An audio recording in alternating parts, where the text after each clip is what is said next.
Good evening, everybody. Welcome to the live show. It is Monday night. Let's see what the market gave us. It was down a little, up a little, then down a little. We'll see what's going on as we get closer to the NVDA earnings on Wednesday. So, first, all information presented here is for educational and informational purpose only, not intended as financial advice. So, always do your due diligence. How is everybody this evening? And this is what the heat map looked like as it closed out. Microsoft and Apple were down. NVIDIA and Google were up. Amazon was down and Tesla was up, and Meta was just kind of hanging out there. It was down for a good part of the day there, and it did close down, but it's not looking bad right there. A little pullback, and again, could be a little pullback this week, a little slower as we come to the end of summer here. And I can't believe we're saying that. It goes by fast, and we just talk about it all the time. 3 months in advance, 3 months go by like the snap of a finger. Good evening, Luis Rodriguez and Laptop Travel, Cadence, and everybody else hanging out. Doge Mom and 9, and everybody tuning in here. How are we this evening? I hope everybody had a great day. And it's already starting to get dark sooner, Luis Rodriguez. I said that this evening, as a matter of fact. Deep Soul Diving, how are you this evening? And everybody's hopping on here. And I did talk to Joe Exotic just before I hopped on this evening. So I just did about 40 minutes, I guess, conversation, maybe a half hour. I'm not even sure exactly what it was. And I will have that. It'll be posted up probably by the time we get off of tonight. It's already scheduled to pop on there. So you guys can hear what he had to say. It was a good conversation with me and Joe. And it always is, right, with Joe Exotic from prison. But we were talking about a little bit of everything. I asked him, I don't know why I thought of it, but I asked him if he had something to say to Carol Baskin, what would he say? And that was an interesting answer, I must say.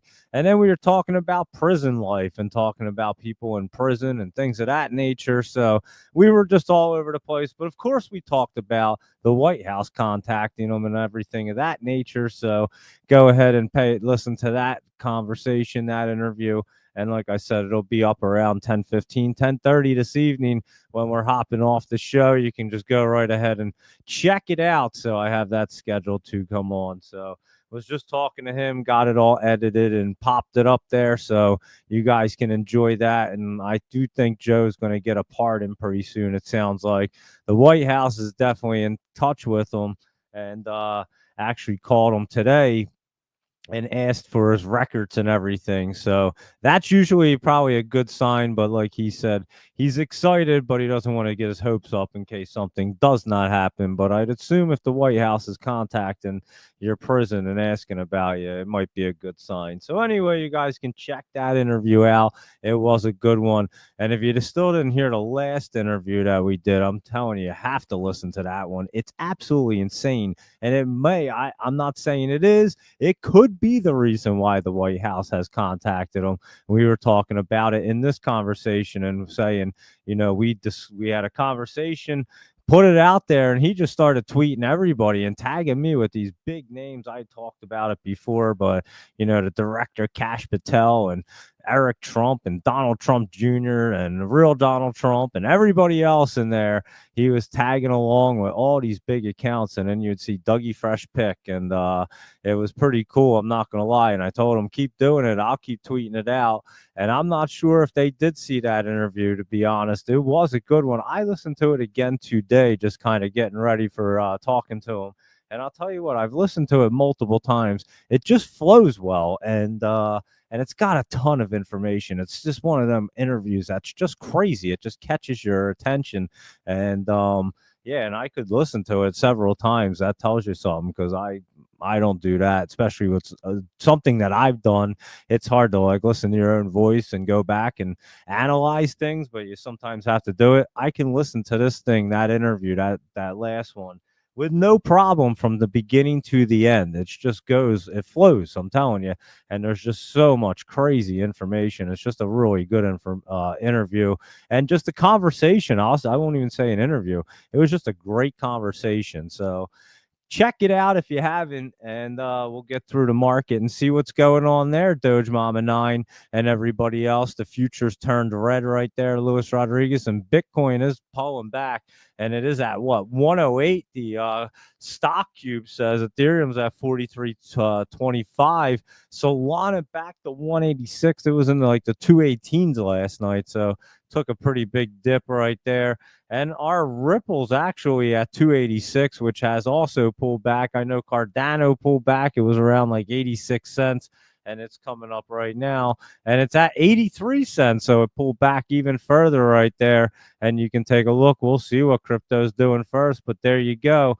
And Bitcoin at 109. It is bouncing around right there. And Ethereum and Solana and like the rest of them, let's just click on them, see what they're up to right here. As they're pulling back, they certainly are dipping down. And like we were talking about last night, I mean, he didn't even sell at the top. If you're going to dump that much, why wouldn't it be up here at like 125 or wherever the heck it got up to?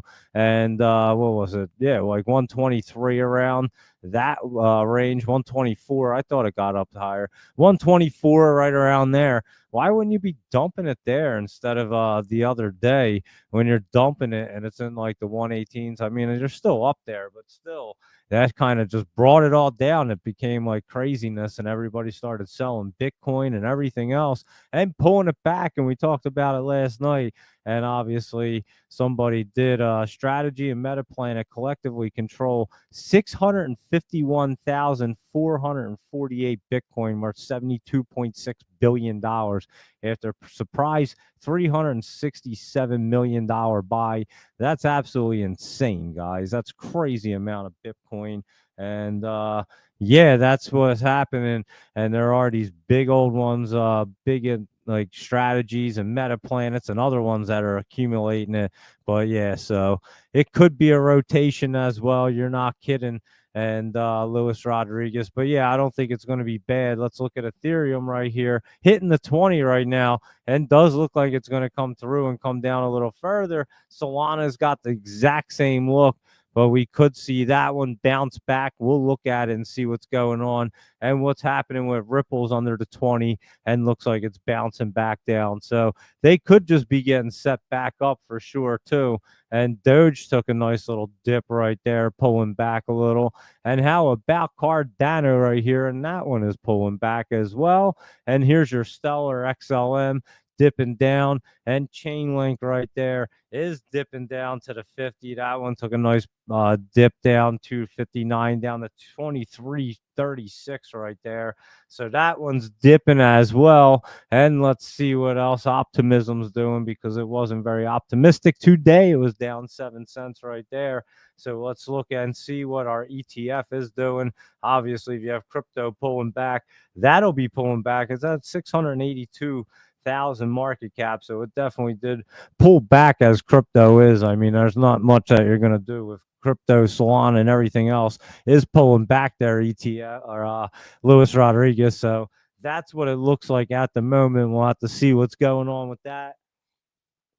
I was looking at some bubble maps and seeing what's up with the coins and stuff today. So we'll check it out, see what's going on. We'll see how viable it is and what we can do with it. And we'll try to get it cranking. And then tomorrow night, I'll do a show with some other ETF 500 folks, and we'll do a Spaces on X for that. They already have it set up and posted out, so I'll repost it out tomorrow, and we'll go over some stuff. So any questions, feel free to tune in and ask, and we'll see what we can do with it. So here we go. Let's cruise around. 59% average gain for the 4 a.m. Warriors today. So there you are with that one. And Bitcoin, you know, is getting some lower lows right there. So let's go and see what's happening here. And let's go through the market and just find what's going to be a good one. This ORIS is just sitting on this line, guys, and these China ones. I'm telling you, look, that looks like a reversal move, but not in the right direction. It should be the other way around anyway. But we'll see tomorrow. It could be its bottom right there today, and then want to bounce for ORIS. So we will be checking it out, and Laptop Travel. So it'll definitely be there for the ETF 500 chat. So we'll appreciate that, Laptop Travel. And any insight you have, please feel free to pass it along. That's for sure. So there we go. And that is ORIS. I'm going to look at this thing tomorrow. It could have an opportunity. And like I said, I was looking at it today, is at that bottom look and doesn't want to get moving. And Raya right here, they have a reverse split, a vote on 9-8. I think they postponed it back a little bit from what I had seen. I didn't exactly read it from the company, but I saw someone post about it. And I think Terps Trader also told me too. So anyway, it is pulling back, but it does look like it could be basing out right there. And we will see if this one gets curled up tomorrow. It does have that look like it could get moving. So you can see the 20's not too far away. And it doesn't have a bad look right there, guys. So let's see. And again, the reverse split vote is pushed back a little bit. So it has some time right now and could get a quick pop off. So we'll be looking at it for just that quick run, that's for sure.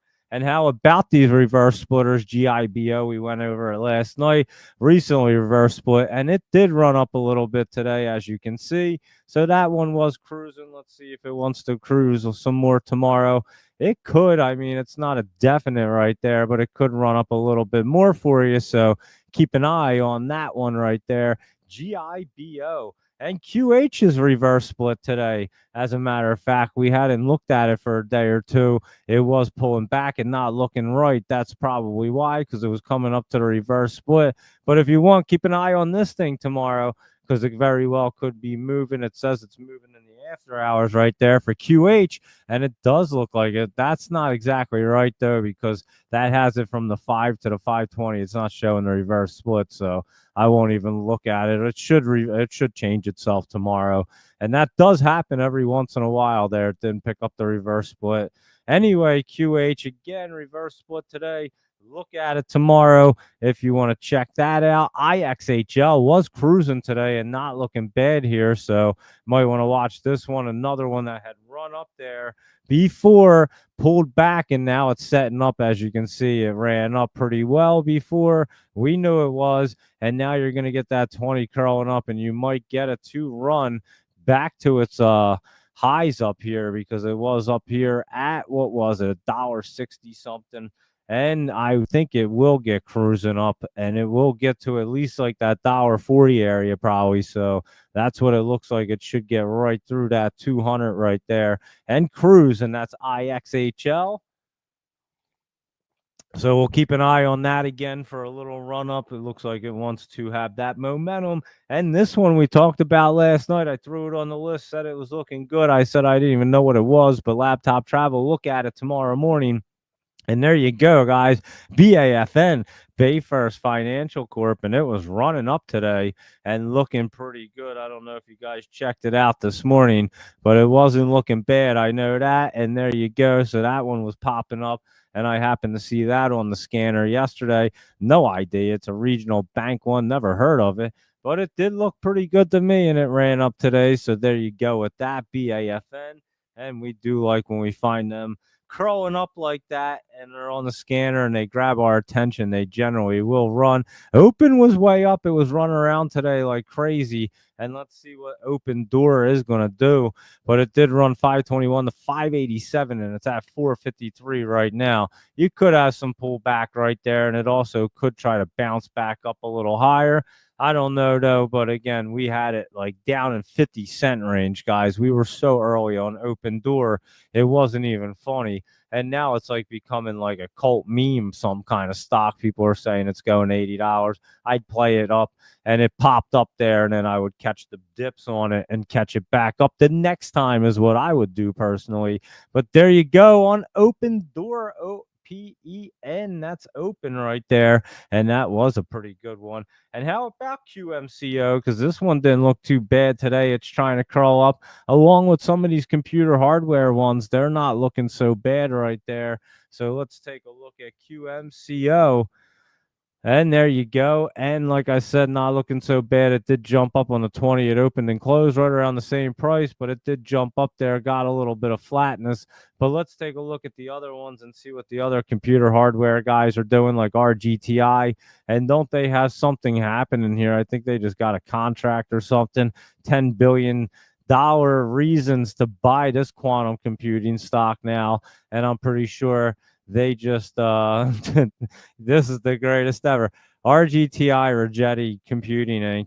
RGTI gains 47.6% since Jim Cramer warned it's the worst one among quantum computing stocks. Is that not the greatest, guys? I mean, this guy is completely out of his mind. How does he have a TV show? How does he do anything publicly in the market?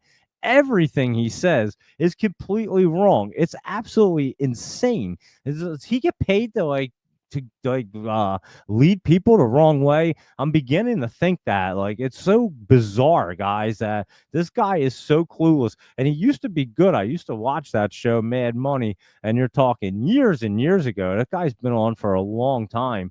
And like I said, I used to like when he'd run around and hit all the buttons and everything. It was like he was on speed. It was like just like an entertaining show. And obviously, I've always enjoyed stocks, so I just found it was like interesting. And we're talking probably 15 plus years ago. Look and see when that show came on. Kramer's funded by big hedge short funds. He has to be, guys. There's no effing way this guy isn't. I mean, to go out and say that RGTI, and I don't really follow him, so I have no idea what this guy's saying. I just know everything he says is the complete opposite. I mean, it's like a running joke online, for Christ's sake. I post about it sometimes because the guy's so crazy and off, but I mean, I don't follow everything he says. I had no idea he said that RGTI was one of the worst ones among the quantum computing. I mean, why would you even say it? Is that not the craziest thing ever? I mean, that's bizarre. And and it's up over 47%. That's hilarious, guys. And look at this bullish trend right there. The guy's out of his mind. I'm not even kidding. I don't even get it. But when did that show start? That Mad Money? I'm telling you, it had to have been on like 15 years ago, because I remember I used to watch it a long time ago. It's been forever since I seen that show. But yeah, I used to like he would run around and hit the bull and back then he was actually pretty good. I think he just like got too old and he's lost his mind, or like you're saying, he's got to be funded by like these shorting companies or something. Like, it just doesn't even make sense. I mean, I have to pull up his post and just go through them.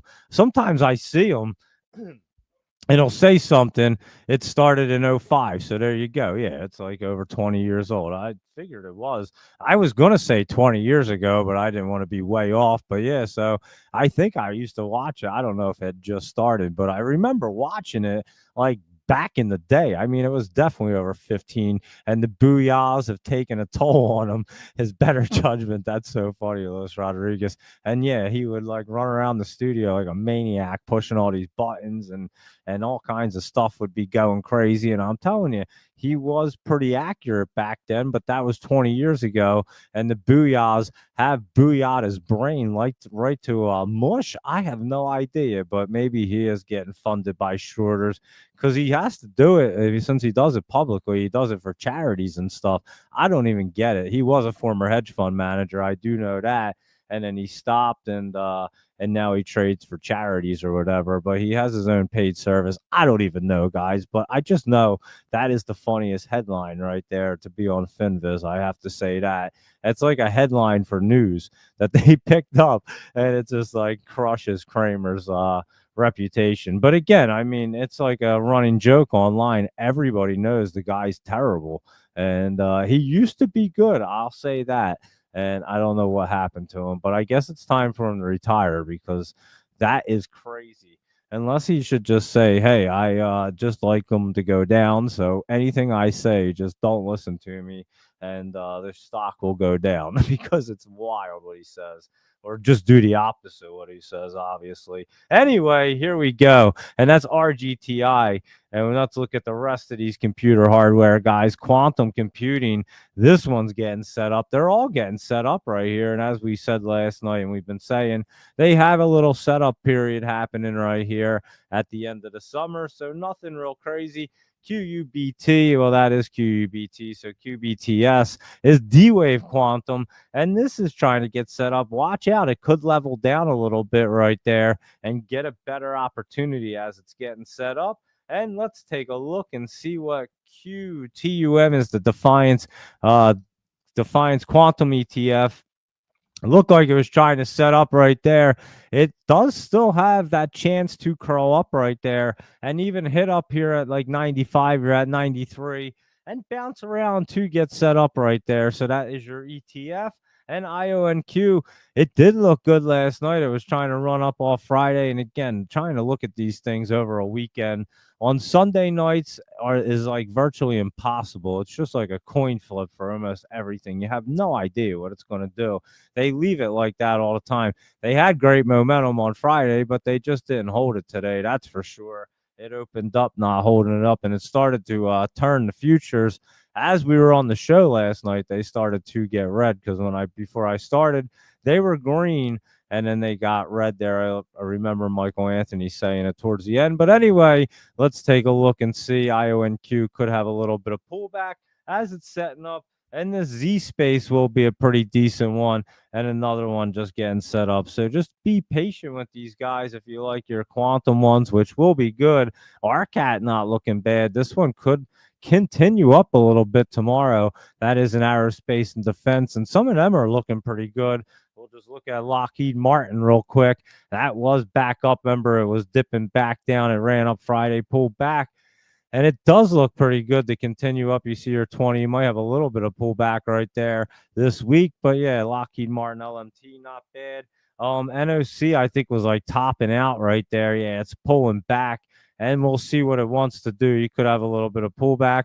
Huntington Ingalls wasn't looking bad. That's setting back up right there as well. So there's a couple aerospace and defense ones that we check out every once in a while. And of course, we'll look at space and Boeing when we go through the other ones. But let's keep on cruising along here and seeing what's going on. And did we look at UNH? I don't think we did. Let's look at it. It was pulling back some in a lot of these healthcare ones. A little bit of healthy pullback right there. Nothing too crazy. Oscar was as well. It ran up and pulled back just a little bit flat. Nothing real crazy, like I'm saying. And GRYP definitely getting set up. It may look a little worse tomorrow. I'm not sure though, guys. This thing, as much as crypto wants to pull back, I mean, look at Griffin right here. Griffin Digital Mining, and this is the Trump whatever it is. I don't even know. Their Trump company, family mining company, whatever the hell they're doing. Who the heck knows, guys? They're in all kinds of wild stuff. Just I think they're gonna pardon Joe Exotic though, so that's pretty cool too. But yeah, can you imagine like how many hours a day is Trump working? I mean, that guy, what does he take to just run like that? I mean, that's pretty bizarre and pretty amazing to be completely honest with you. And he's not exactly the youngest guy either. I mean, he really just like I think he worked more in a week than Biden worked the entire 4 years that he was in office. It's like wild, guys. It's like night and day difference. You had one guy that needed to sleep, eat ice cream, and his diaper changed every day. And then you have another guy that works literally like 18 hours a day. It's pretty crazy difference. But I'll tell you what, the charts kind of reflect it. I was saying today on the small cap show, if you were tuning in, greatly appreciate it. The charts are way different now. Remember, I used to say back in the day, them charts they couldn't run and they looked all crazy. Well, now look at it. Like the MACDs can actually cross through and the things run. That didn't happen for almost 3.5 years with the other administration. It was the wildest thing I had ever seen. And if you go back, I might have to go back and grab like some of the clips. They're probably on the X Spaces. I don't even think we were doing the live feeds like this when I used to say it with the other administration. But yeah, the charts just could have never run like that. They were the most bizarre things I had ever seen. But now they're actually looking normal. But anyway, getting back to the point, Griffin right here looks pretty good. We were saying it was getting set up down here, and it does look pretty nice right there, I must say, for GRYP. And again, one of the Trump companies right there. Here's a couple more of their companies. Pew right here was trying to run up yesterday or Friday. I mean, not yesterday. Today's Monday. Anyway, yeah, Friday it was trying to run up. Today, just a little healthy pullback. Still not looking bad. It should try to continue its way up. Not bad right there. And this PSQH is setting up in a really good spot right now, guys. So you might want to take a look at PSQH because that one's looking pretty good right there. Let's take a better look at it over here. And that one, it is getting set up. You're going to see it. That looks like it bottomed out and it wants to curl up there. So definitely keep an eye on this one, guys. Looking pretty good. And the NCPL's not looking bad either. It was just hanging out. Was that even today's? Yeah, it was today. It really didn't do much. I saw it, but it wasn't moving when I was looking at it. But it is curling up really good and has that support line. Looks like it did bottom out. Not looking bad. Trump fired Fed Governor Lisa Cook, and that's the first in history. I did post about that. Luis Rodriguez, yeah, it was pretty good. I said that he fired her, and I said to sign the pardon for Joe Exotic there. So, like I said, I just gotten off the phone with him. Was talking to Joe for a little while this evening.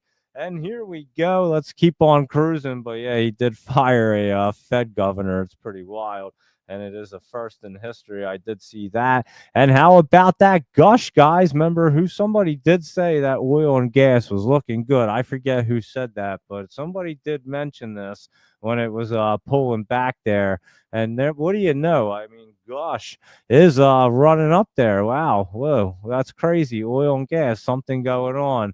I can't believe it. But anyway, there you go. I told you guys that thing was looking. You could just tell. And I knew I was early. I even went through it the other day and showed you that I was actually early, and it tricked me right there. When it wanted to get really cruising back here, it looked like it was trying to roll right in that area, and then it pulled back on me, but I could still tell it was getting set up. Didn't know what's going on there. I still don't even know what's going on because I rarely look at the news for that stuff.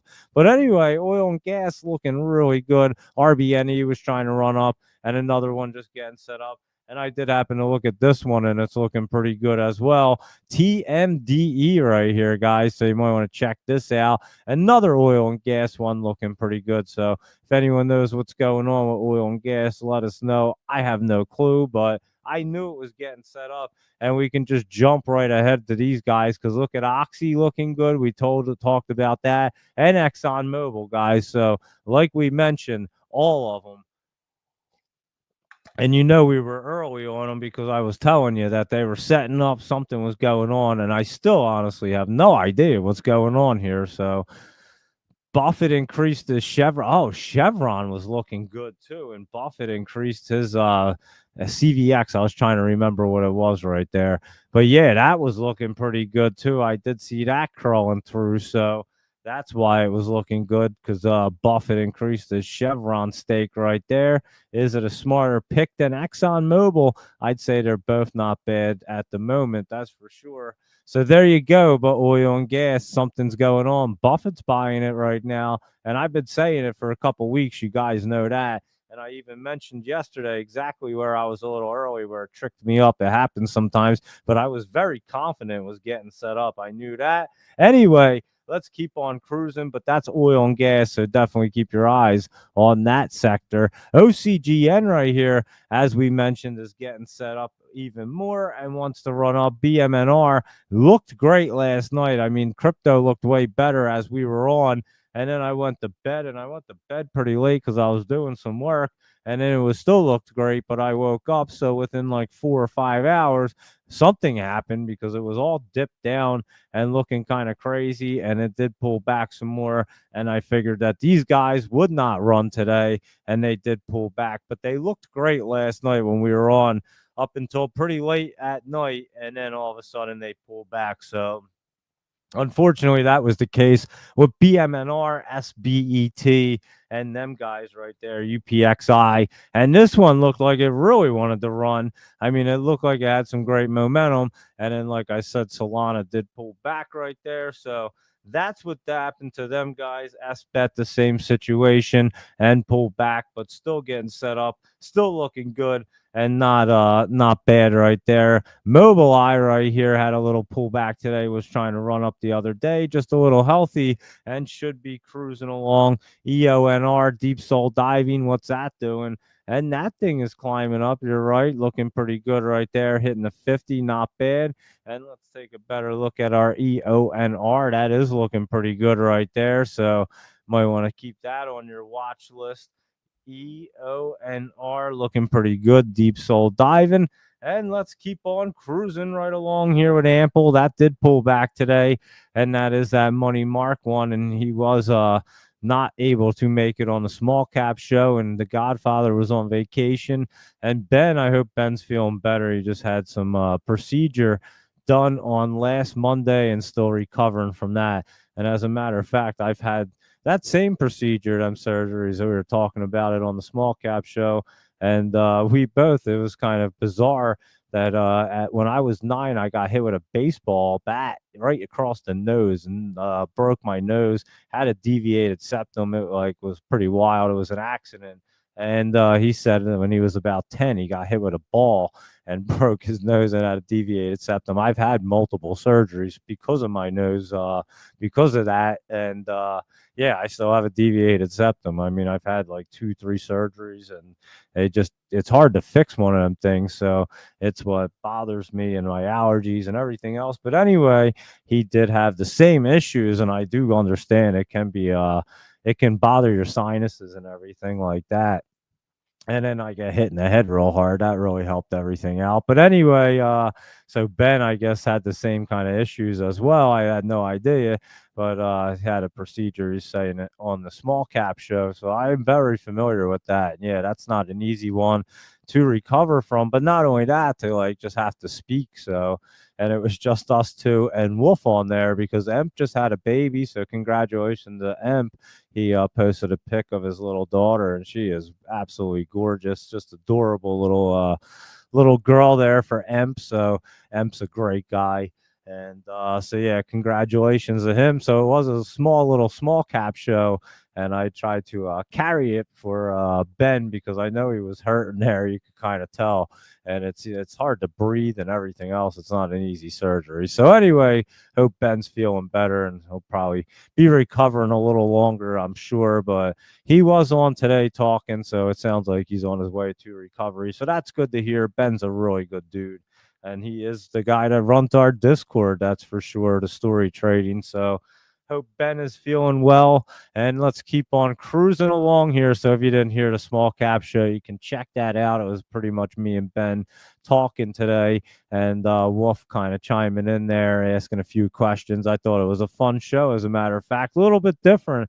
And I did miss last week's show because I couldn't really get reception or service to hop on. So I know it was pushed back Tuesday. Next week's will be Tuesday at 1 o'clock as well, because Monday is Labor Day. So the market is closed, and we'll all be enjoying our last barbecues of the summer. Like I said, my wife goes back to school or back to work on Wednesday. She's a teacher. So we're actually going to take Dougie to a place so you can check it out. Look it up. It's around us. It's not too far, but it's called Diggerland, and it's really cool. They have like all this big construction equipment. You're probably familiar with it, Luis Rodriguez. And but yeah, Diggerland is pretty cool place. So we're gonna take Dougie there tomorrow and kind of hang out, but it doesn't even open until later. So I'll be around in the morning doing the show and trading, and then I'm gonna take him, enjoy pretty much like the last day of summer. Like I said, my wife goes back to school, and then the kids go back after Labor Day. So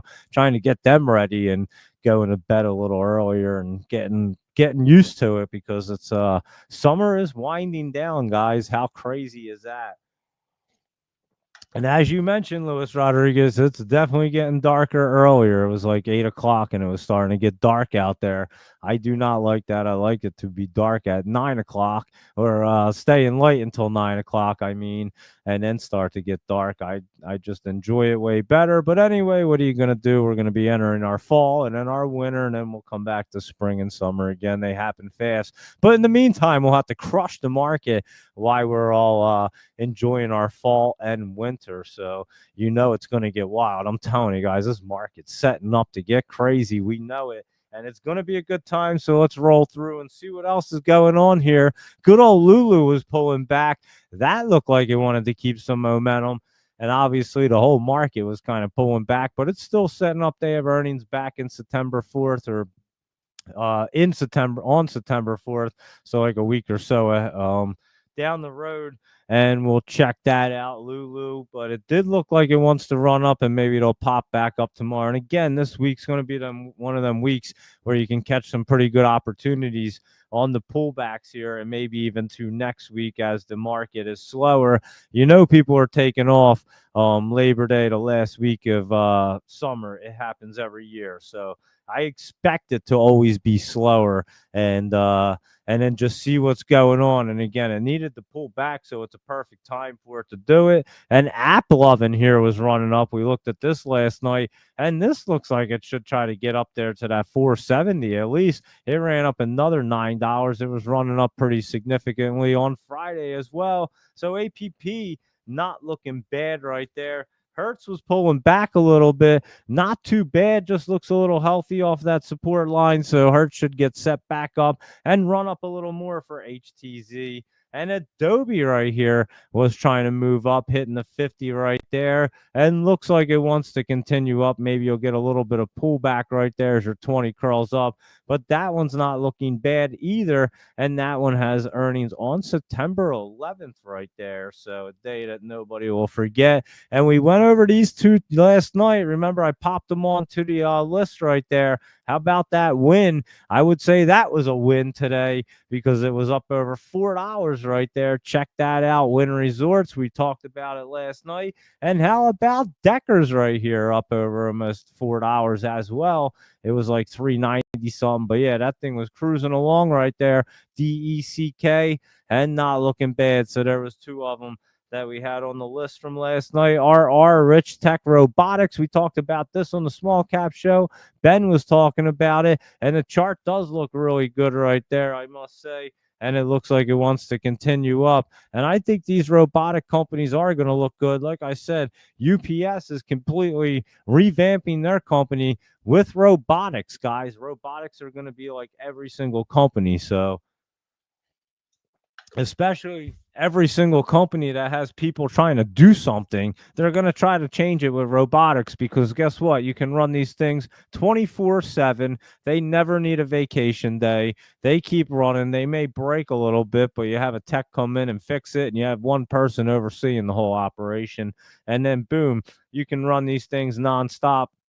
You don't really have to worry about any labor laws, that's for damn sure. And you don't really have to pay them too much. So, and they don't even need a lunch break, believe it or not. They're not going to ask for a day off, and they're just going to keep working. And can you or I compete against that? Because I don't think I can. And I don't know if you can, but I don't think many of us will compete against the robotics, especially what they have rolling out. When you see things that Tesla's doing and all these other companies, it's crazy, guys. And like I said, you got companies like UPS completely revamping their companies and investing tons of money right now and changing it all into robotics to get ready for the future AI and all that good stuff. So that is what you're seeing. That's the trend in business, and that's what everybody has to do if they're going to keep up with the future and plug away like PLUG right here, good old plug power. And this is getting set up, guys. Was running up Friday, little healthy pullback there today.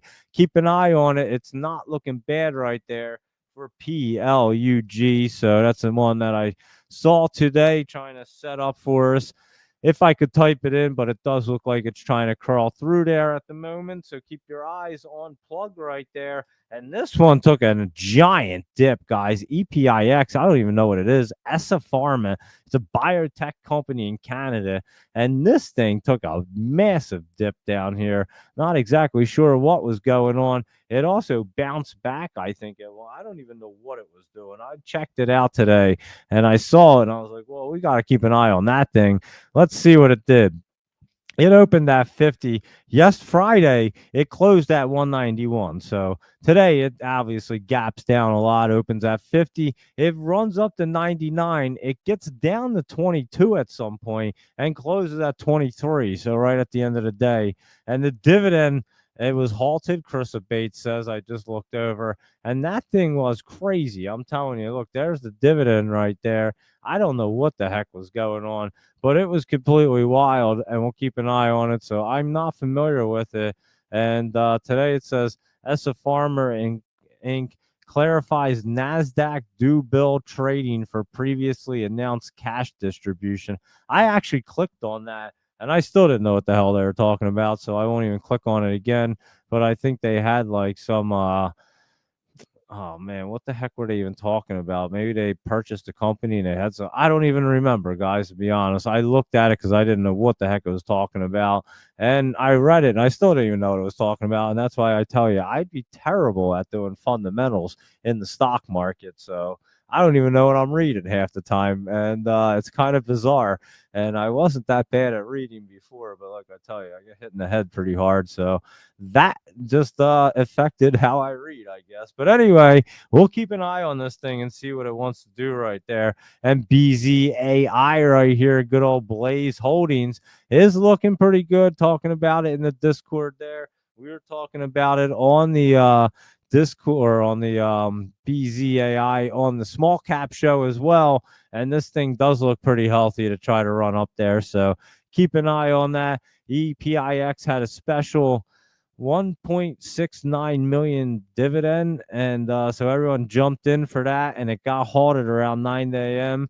and it was one of our runners on Friday as a prelude to that DIV payment. So that's what Laptop Travel said. Like I said, I'm not even familiar with it, but I guess that's what it was doing. They were offering dividends because it doesn't look like they had dividends before. And for some reason, a lot of people loved it and it made it crash. I don't even get it. I have no idea, guys. But something happened there, and we'll watch for that bounce because it's at like 23 cents right now. And it could easily bounce right back up tomorrow. It was bouncing around today. It bounced from like 50 to 99 and came way down. So definitely keep an eye on that EPIX right there. Interesting. And of course, BZAI not looking bad. And let's go ahead and look at our Laptop Travel list, and we'll take a look and see what that's up to in our Jolie's Jams. And then we'll look at our SPY and Mag 7 Big Cap and see what Chris and everybody else wants to see up there.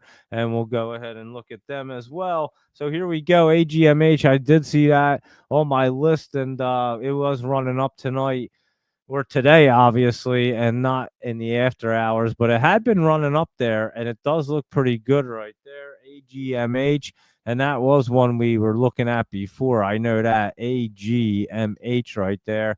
It was on my watch list, and I did see it kind of popping up there today, and it does look like it wants to keep some momentum right there, so keep an eye on that. ATXG, this one we had looked at for a while there as well.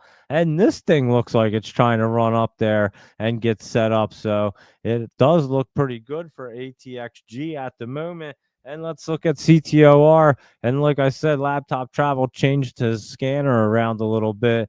And it is on fire right now. There was one yesterday. Which one was it? I'm trying to remember off the top of my head. Hold on. I'll tell you in 1 second. It was BENF. I know what it was now. I just went to look and I just remembered BENF. This thing was up significantly today. And in the after hours, remember I said it was going to keep its momentum last night. And his Laptop Travel list was fire. Look at that thing, guys. That thing ran like a monster today. 35 all the way up to 67, and it's at 60 right now. So there you go with that one from last night. And we did say it was going to keep on cruising. There were so many of them. It was crazy, but CTOR looking pretty good right there, I must say. So keep an eye on that one to get set up as well. GDTC, I think that is Cytomed Therapeutics. That's running up right there and not looking bad. It gets over that 50 right here. You know it's going to cruise. It was trying to. I have to look at it over here. Hold on. GDTC. And let's see. Yeah, it's not looking too bad to stay in that channel, so definitely keep an eye on that. And it says Chris Abate was saying that Monday was the expiration for them dividend dates, or for the dividend date for that one EPIX. And Chris was saying Charles Schwab is restricting a few trades now, have to call in to place trades, and the price runs up by the time you get a live person on the phone. That definitely sucks, Chris. I'm telling you, you have to get on Webull, guys. I was trading on E-Trade forever, and I made it into like my long-term account. And Webull is where you can just trade and and do your short term ones, things of like EPIX and stuff like that. They just don't give a shit. They don't care about any of it. They let you trade whatever you want. It's bizarre and crazy. And you can do it at 4 a.m., 8 p.m., even in the after hours or overnight. So you have to be on Webull. I'm telling you, you don't really have a choice anymore. They've kind of like changed the entire market. We've talked about it for a while. And as soon as I got on there, it made it so much easier. It was like, holy cow, it is way easier. None of these companies are keeping up with them. Robinhood might be all right, but I'm telling you, Webull is definitely a great platform, especially if you want to trade all these guys. So just a little advice and heads up there, Chris. And I know it took me a while as well. No problem. Just make a Webull account, open that bad boy up. It's super easy to do. I probably have a referral link, I'm sure, because they give me referral links. They give you everybody referral links for everything. And I think your referral link, if you use my referral link, you get free fractional shares or something like that. I'm pretty sure. And IBKR is awesome too. And that's the only other one. That one's up right now. As a matter of fact, I saw it. Look at that. Told you it was up in the after hours. And Interactive Brokers Group right there is the only other one that really trades at 4 a.m., Chris, 4 a.m. And this one as well.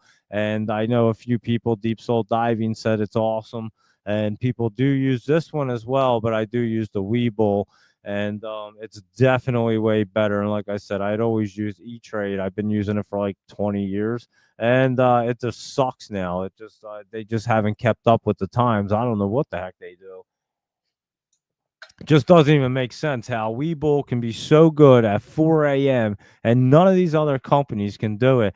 I mean, you would think that they need me to get in their ear and start ripping them apart. Not ripping them apart, but just saying, "Hey, what the hell's going on?" Finviz clearly listened. They were very proactive and amazing guys. I hit them up and said, "Hey, you need to change the times from like 4 a.m. to 8 p.m. because the 7 a.m. is no longer pre-market." And guess what? They went ahead and did it, and it did, and then they just kept on going and doing all their crazy great things too. And I told you, I love this stuff up here and the futures and all. I mean, I'm even looking at the meats and telling you that cattle, something's going on with this cattle, guys, and lean hogs. Whoever trades that, they're about to make money. It's about to pop, and these live cattle are about to dip hard.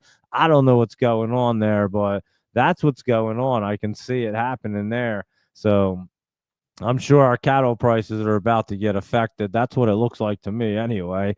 I don't know which way. Probably not coming down prices, I would assume. So doesn't seem like that wants to be a case. And yeah, it does. It looks kind of crazy for sure with the live cattle. But I do definitely love all the new stuff Finviz has provided and went ahead and did. And let's see, Chris, you can tell when your own broker is working against you. I think you'll open up a Webull. Yeah, I'm telling you, they all do. They all started to. I felt like E-Trade was as well. To be completely honest with you, Chris, it was like, what the hell is going on here? It doesn't even make sense to me. I don't understand how this one can run at 4 a.m. I could trade everything anytime, anywhere, anyway. And then on E-Trade's been around like one of the most popular ones forever, and you can't do anything on it. And it's like, it doesn't even make any sense. But I guess it's like having car insurance. You can't stick with the same company forever and have the same policy. They'll just rip you off and never tell you that it should be way cheaper unless you go and shop it around. I guess you got to shop your play. You got to shop everything around today, guys. That's what it comes down to. There's no loyalty. Look at Verizon. I've been a customer for almost 24 years. It was like 23 years and 10 months or something. Just call it 24 years. All right. I mean, it's close enough anyway.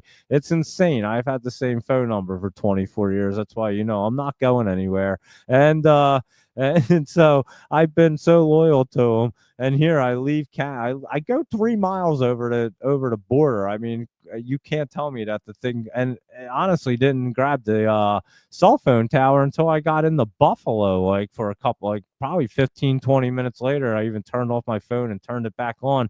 And then finally the GPS kicked on when I was like, are you kidding? You could throw a rock from the place I was staying and hit Niagara Falls. It was literally like that close. It was insane. So it wasn't even 3 miles over the border, and my phone wouldn't work in Canada unless I was on Wi-Fi. So it was so bizarre. And like I said, I've been a customer for 24 years.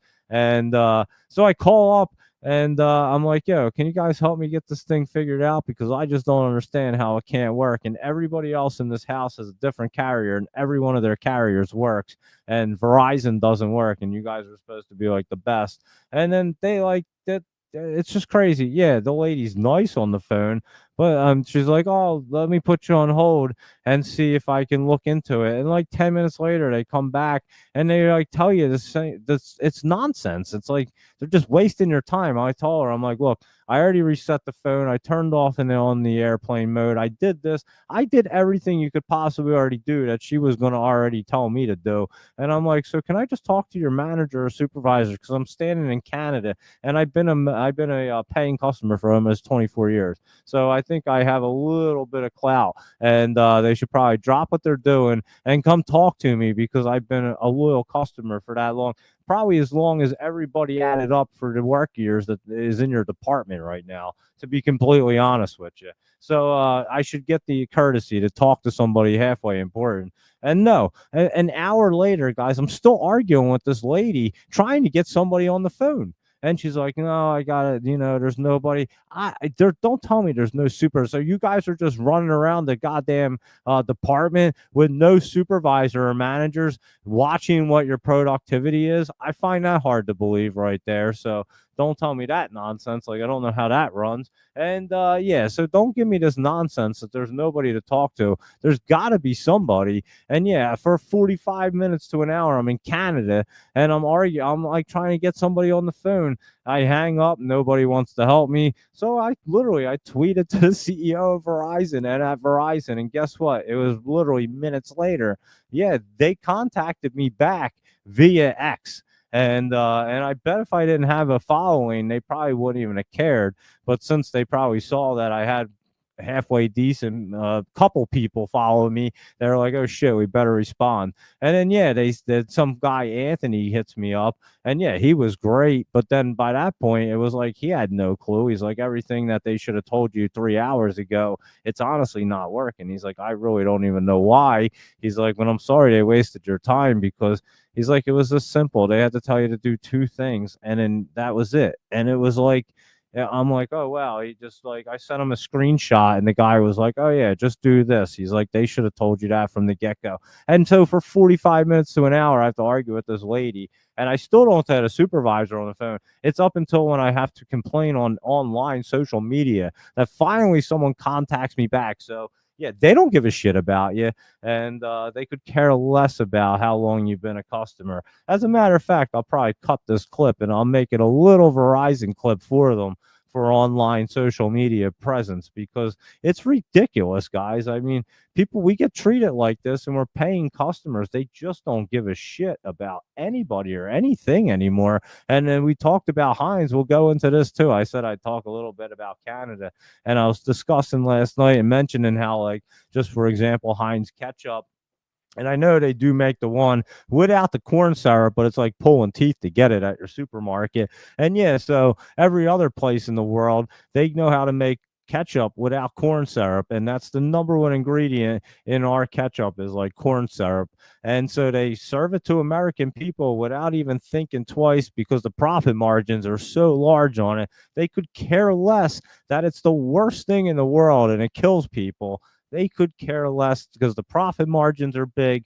That's all they care about. And every other country's banned it. If every other country's banning it and you can't make it for them countries, but you still can make the ketchup, and it has to be somewhat profitable. We can't be carrying the entire company in America through corn syrup. So it's got to be somewhat profitable. But the profit margins are a little bit bigger with corn syrup. So guess what? They have no problem poisoning you and I. And it's an American company. They could care less. How crazy is that, guys? I mean, when you think about it, they could care. They don't give a shit about anything or anybody except the money in their pockets, the CEOs. I mean, you would think a little bit of thought and compassion about people would go a long way and probably come back in tenfolds and actually make you even more money.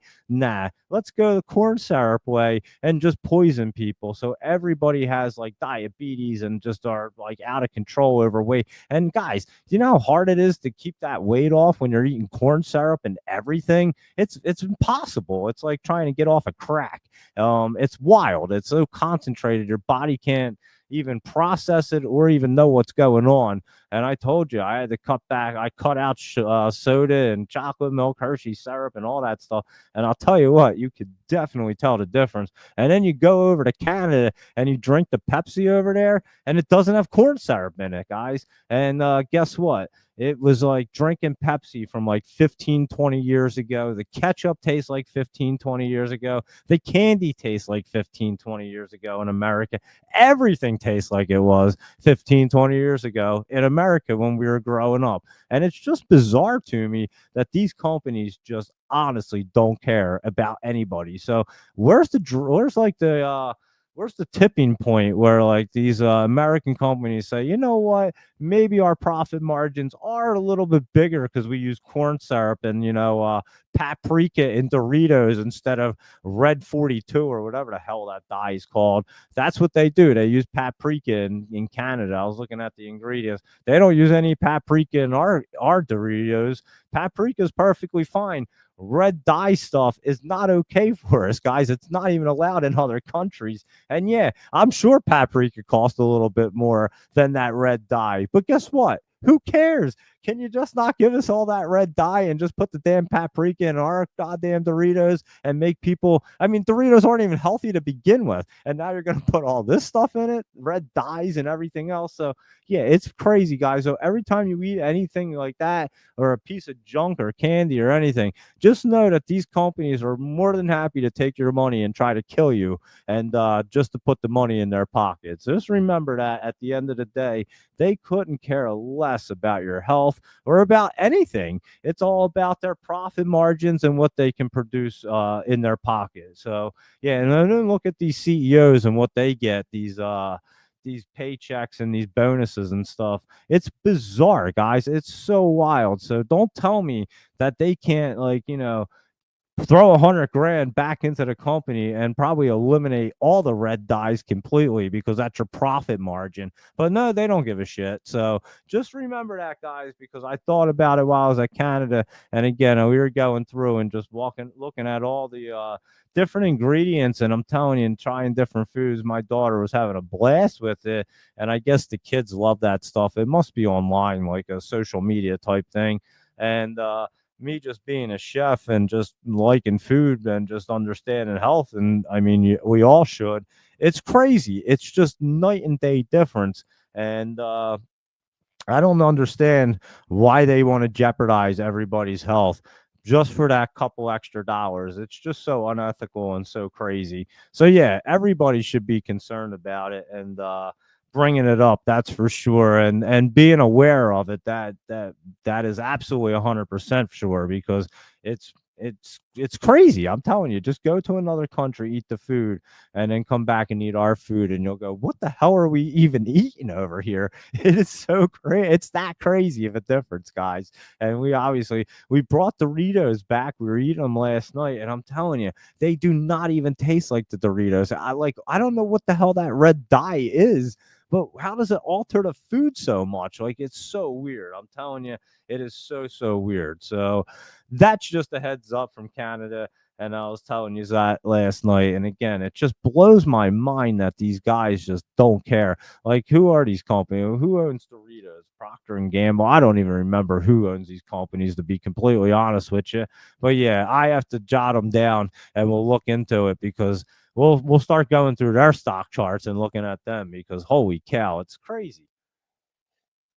They just don't care. I know Frito Lay's and stuff like that, but I can't even remember who makes Doritos. They all are owned by like three companies anyway, and them three companies could care less about anybody, and they own like all the snack foods and everything under the sun, and they just constantly put more and more chemicals in them. So just something to be completely aware of. And it's just bizarre that you can go 3 miles and up in Buffalo over a little bridge and cross a little border crossing, hand somebody your passport, and the next thing you know, you don't have any of that shit in your food. So just something to think about what goes on in America. And they want us to set us up with the poison food to spend every last dime in the medical industry. Chris, I have to believe it too. I'm not going to lie. I mean, it's crazy. Small farmers are under attack by government entities. They don't want healthy population. I can't disagree with you one bit there, Chris. I mean, if you look at what goes on,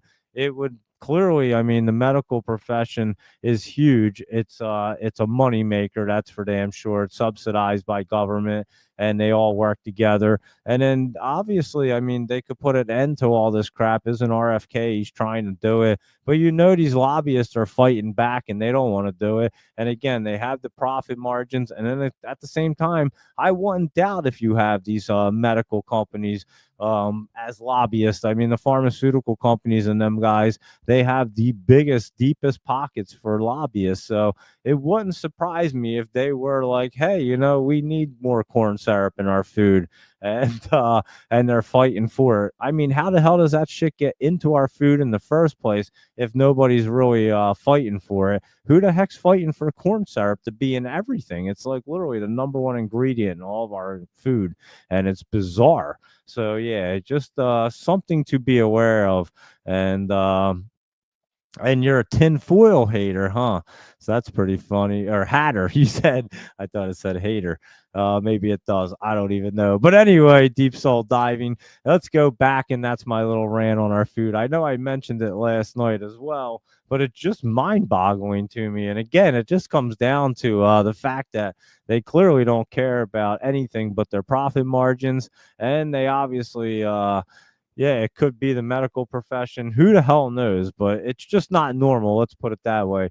You can't say that you can go 3 miles over the border and your food's like 100% different, and it's still the same American products. Again, we're talking about like Doritos, and we're talking about Pepsi. These are American companies, guys, and so yeah, it's just weird. I have no idea, but why do we have ethanol in our gasoline from corn? Yeah, corn lobbyists, they have to be the biggest. You're right, laptop travel. Corn lobbyists have to be the biggest. And we do have a lot of cornfields. And yeah, I mean, it is just bizarre. And that's obviously what corn syrup is. I remember years ago, I in culinary school. So, guys, I graduated culinary school in January of 2000. So you're talking like 25 years ago. So there you go. A little while back, but I remember back then, you guys, I don't know, we'd have to look it up, but there was a study back then I'll never forget. They took rats, right? And this is when corn syrup was just starting to really get into the food system. Maybe it had already been in there, and they were looking at the effects, I'm sure. And it was back then when I was in like culinary school, or right when I graduated. So it was definitely a long time ago. And that's how long our food system's been getting corn syrup. Maybe it was a little after. I don't remember the exact time, but we'd have to look up the thing. But they took these rats, right? And then they gave them corn syrup, and then they also gave them crack cocaine, because they were saying like corn syrup is basically so concentrated into sugar, it's like cooking cocaine and making crack. So they would go and test it on rats. Go figure. I mean, these rats are lucky. Some of them had like complete crazy highs, and the other ones were completely high on corn syrup. I mean, how wild is that? Just testing rats out. But anyway, rats are rats, and I guess we test stuff on them. So they go ahead and they test rats and see the difference between corn syrup and crack cocaine. We're not even talking about coke, where they cook it down to make it more concentrated, which is crack. So it's obviously a lot stronger. And so they give these rats the corn syrup and the crack cocaine, and then they're monitoring these things. And they said in the rats' brains, it would trigger the exact same thing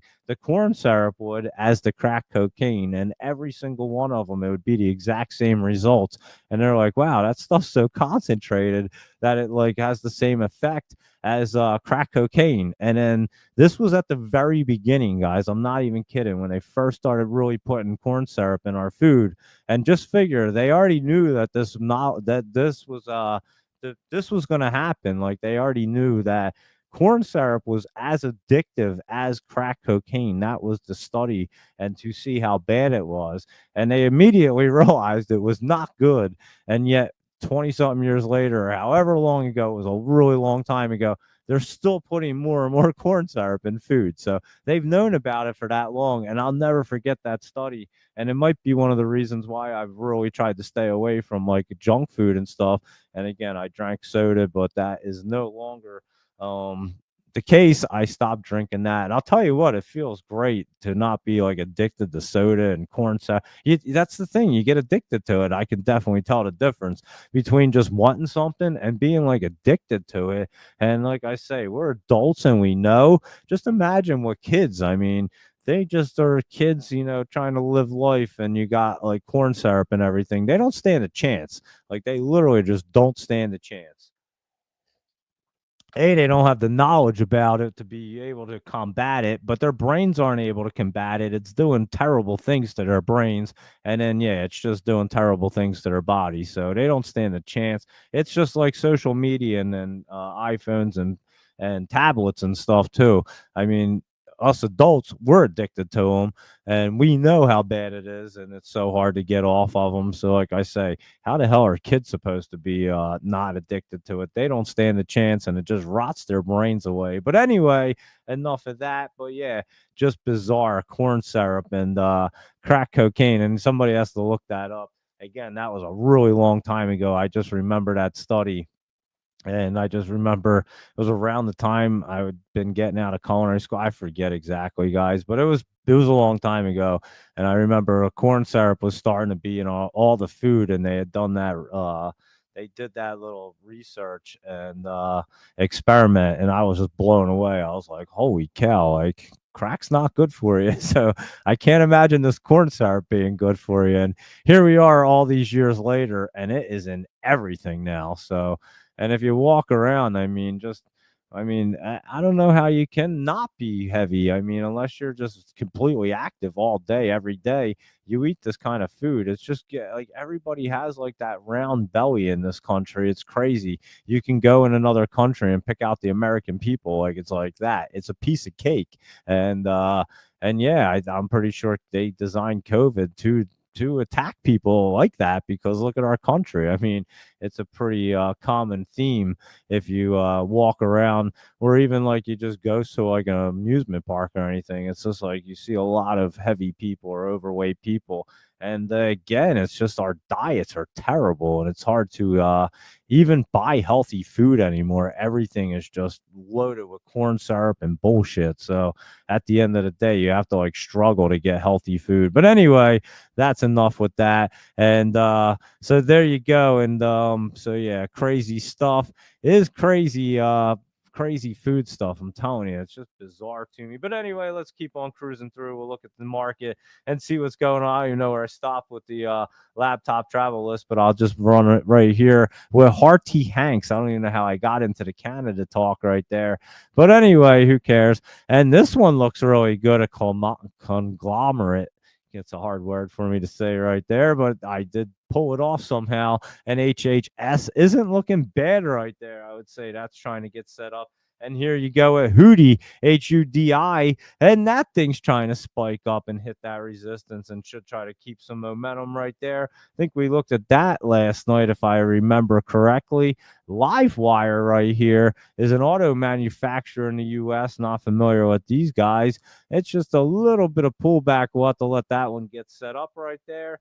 And let's look at Move right here, Movano. I remember looking at this medical device company. It did shoot up there Friday, a little healthy pullback right there. And the SRL right here is Scully Royalty, and that's a capital market in China, and that's not looking bad right there. So not familiar with SRL, but it looks pretty good to try to keep some momentum right there. So you might want to keep an eye on that. And how about UK right here? And they don't use corn syrup either. But let's look at this stock ticker UK. It's a real estate one in China, and it was running around a lot today. It opened up. We got to look at this over here and get a real accurate look at it. It opened at $1, went up to 108, down to 90, closed at $1. It was all over the place, and then opened and closed at the same spot.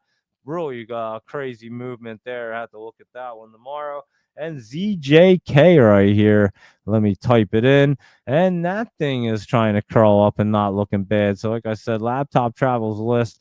He did change his parameters a little bit on a scanner, and they are really, really nice. I mean, these things are looking really good when he sends these lists over, and he's been crushing it. He has his own um page in the Discord for the 4 a.m. Warriors, so you guys can check that out. That's been great. He's been posting up the link, and again, we're gonna really get into it. Obviously, the summer's ending, and it's gonna get fired up and really good.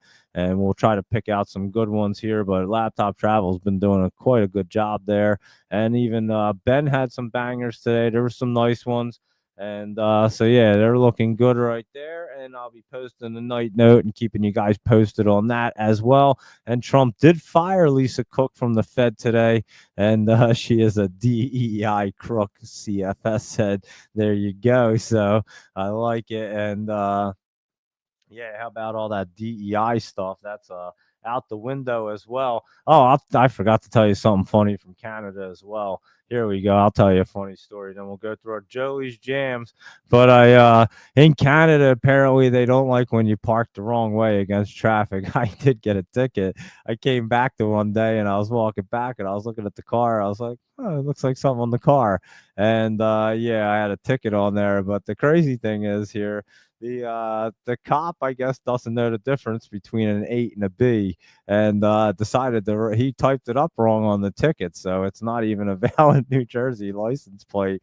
So I didn't say anything. I mean, it wasn't really expensive. It was only like 30 Canadian, but I would have paid it. But yeah, it's not even my license plate. So do I even call and tell them like, yeah, you might as well throw that ticket out because that can't stand around here, it wouldn't stand up. All you'd have to do is go to court and be like, well, that's not my license plate. So dude messed up. You're throwing that bad boy out. And they'd have no choice but to throw it out there and let you leave. So I was like, or, if I don't say it doesn't even have my name, it doesn't even have my license plate number.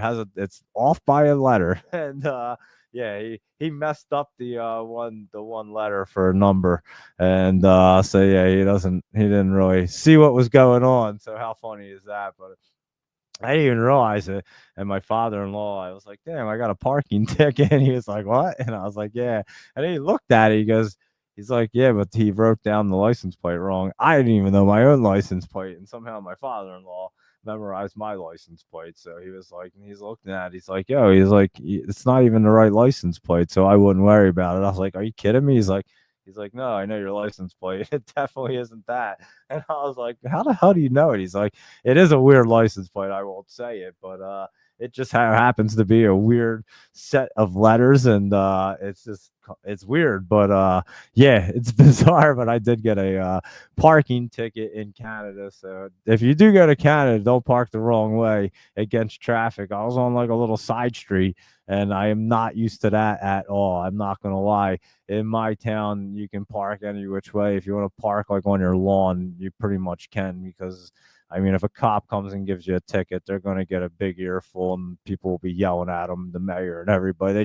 They'll knock on your door before they really give you a ticket around here. They're cool about that kind of stuff. They don't really mess with the residents, as they really shouldn't. And obviously, I was in another country's tag, so they were probably like, well, this stupid New Jerseyan. And then I looked at the thing and was like, well, that cop just wrote the wrong license plate. So I guess I will have the last laugh, because again, I don't think that license plate even exists. So I'm pretty sure they can't even trace me at that point. I don't know who they would trace because it's off. And so yeah, just comical, and just another day in my life walking back and like, hey, who gets parking tickets in another country besides me? And but yeah, that's me. And here you go. It's right here. I'll read. What does it even say? I forget.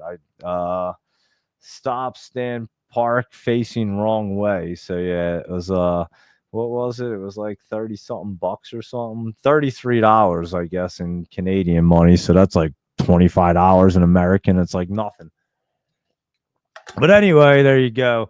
Go to another country and get a parking ticket. So that's how I do it, I guess. And so yeah, I couldn't say it on the show. I wasn't gonna say anything why it was still there, but I was like, I'm pretty sure I don't have to pay that one or even call or do anything. I'm pretty sure it'll just like disappear in their system because it's not even a valid license plate. So pretty wild, huh, guys?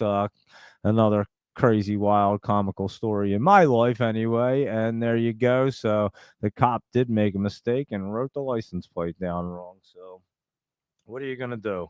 Anyway, we'll go do our Jolie's jams. That's what we're gonna do. Michael Anthony, you said the futures are selling off there. Japan's not shipping small packages to the USA because of Trump.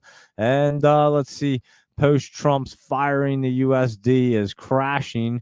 And all of the 21 drug companies selling off hard today. That Trump is stopping the COVID vaccine, and others that all 21 companies down, that the markets will be down because of Trump's mouth, that Japan not shipping, and just kind of reading things. And small farm eggs, chicken, milk, you can definitely tell the difference, Chris. I agree 100%. We go to the farmers market and stuff like that. You can 100% tell the difference, especially like chicken and meats and stuff. Everything, you can tell the difference between it all. No doubt about it. And let me see what's going on here. Laptop Travel said we don't let his daughter play with tablets or phones. They hand her a book, art supplies, tell her to write down her own stories from imagination. It's been an amazing experience. She reads 900-page books at 9 years old, started reading at 3. I go upstairs and my little guy, he's 5, and he prefers to read books. Of course, he'll play on the phone. Like we let him play on the TV, and he can play a couple games on there. I don't even know what the hell it is, but he plays a couple games, and then he watches like an hour, I guess, of TV some nights he gets. But yeah, he doesn't get tablet time or any phones or anything like that. That's for sure. And if we go out to dinner or something, he just sits there and draws, or he gets to color or do something. And we're pretty strict about the tablets, the phones, and all that good stuff as well. And yeah, he is way into reading. Like he can pretty much read already at the age of 5. I've told you guys that. And yeah, it's way better than giving your kids tablets for sure. But that's awesome, Laptop Travel. And your daughter will definitely excel just because of that, because I'm telling you, them tablets and stuff just rot their brains. And most of these kids don't, I mean, they go to school and these schools just hand them tablets from the time they're in like kindergarten. It's bizarre. I'm like, what kindergartner needs a tablet? I mean, it's kind of weird.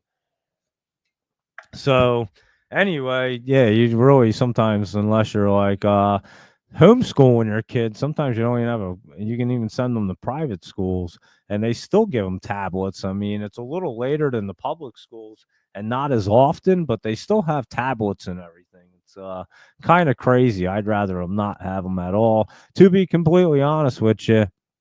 And Rockefeller was the architect of putting petroleum into everything, whether it was unhealthy or not, even in the pharmaceutical medicine. So that's interesting. Chris Abate and Deep Soul Diving said we were talking about corn syrup, and it's like injecting glucose.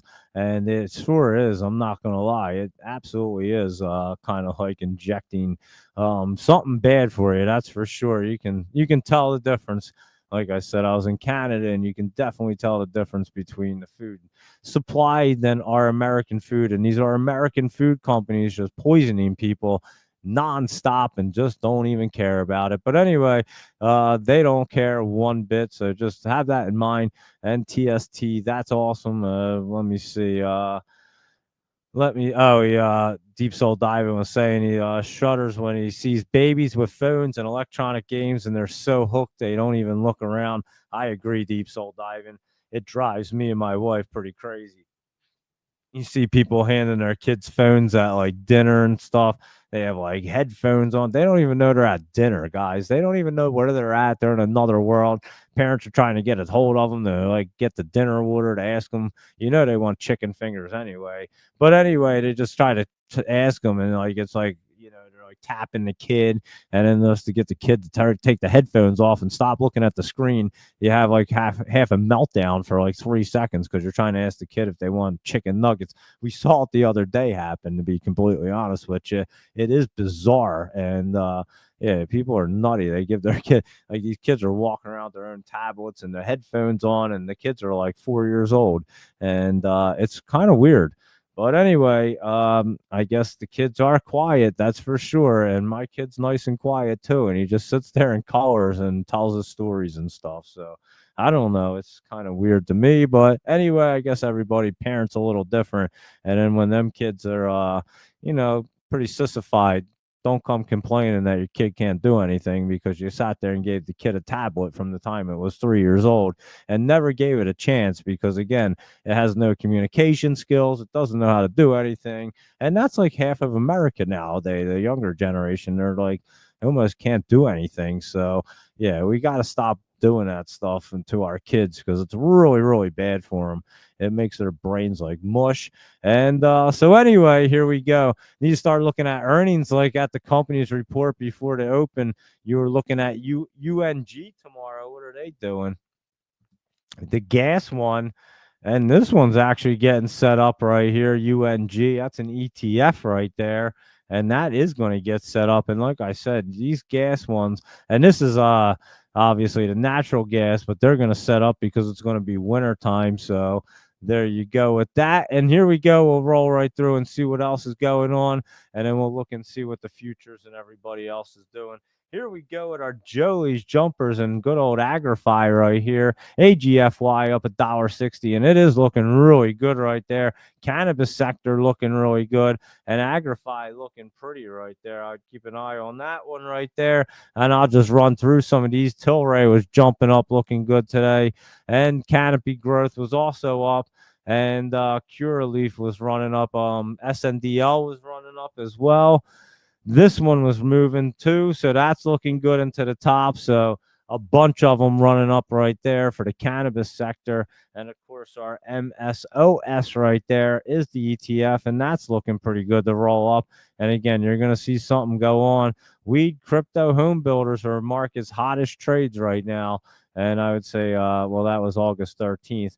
And I was going to say, I don't know if they were looking at the market today, but that was like 2 weeks ago. And I was thinking crypto's not so hot this evening, though. It's red, but it's not exactly hot. It's definitely pulling back there, but not the end of the world, that's for sure. And here we go. Let's take a look and see what the rest of these are doing because Blink Charging's looking pretty good as well. So some of these guys are setting back up. Sezzle had a little dip down. And again, I don't think it's going to cross through this time, but it will get set up. It'll be a good one because we know it runs up like a maniac. Sterling keeps running up, and that one does want to run up. Engineering and construction, I just mentioned something similar to that a couple weeks ago. Them ones were running up, but that's looking pretty good. And Symbiotic right there, not looking too bad. Just getting set up, has some time. You can tell has a week or two. Nike was looking good, jumping up, should continue its way up. And this DXYZ is going to be a good opportunity as it gets set up.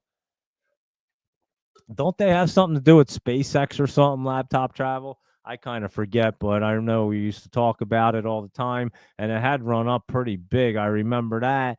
And then obviously a little bit of pullback here, but is getting set up to run up again. And let's go ahead and look at our Mag 7 SPY and all them guys. Our SPY was down 284.